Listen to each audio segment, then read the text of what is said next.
উপদেষ্টা পরিষদে আসছে বদল। কয়েকদিনের মধ্যেই নিজেসহ উপদেষ্টা পরিষদে থাকা শিক্ষার্থীরা পদ ছাড়তে পারেন বলে জানিয়েছে তথ্য ও সম্প্রচার উপদেষ্টা নাহিদ ইসলাম।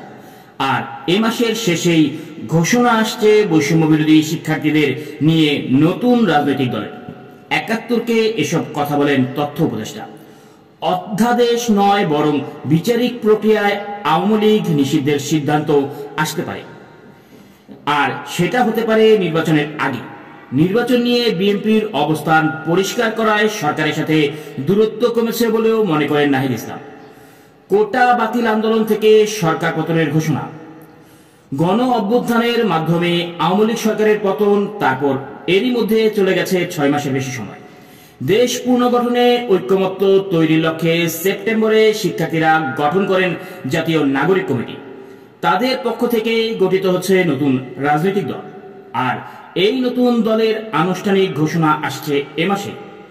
৭১কে দেয়া সাক্ষাৎকারে তথ্য ও সম্প্রচার উপদেষ্টা জানান, দলের কার্যক্রমে যোগ দিতে তিনি সহ উপদেষ্টা হিসেবে দায়িত্ব পালন করা শিক্ষার্থীরা প্রতিনিধিরা পদত্যাগের ঘোষণা দিতে পারেন কয়েকদিনের মধ্যে।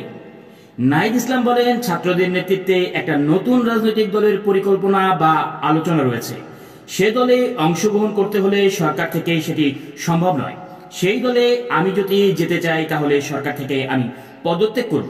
তিনি বলেন, আমরা চিন্তা ভাবনা করছি, আমি ব্যক্তিগতভাবেও চিন্তা ভাবনা করছি। যদি মনে করি সরকারের থেকে আমরা মাঠে যাওয়া, জনগণের সাথে কাজ করা বেশি জরুরি, মনে করি আমি সরকার ছেড়ে দেব এবং সে দলের প্রক্রিয়ায় যুক্ত হব। ঘোষণা এসেছে দলটি এ মাসেই হবে উল্লেখ করে তিনি আরো বলেন, আর কয়েকদিনের ভেতরে একটা চূড়ান্ত সিদ্ধান্ত সবাই জানতে পারবে।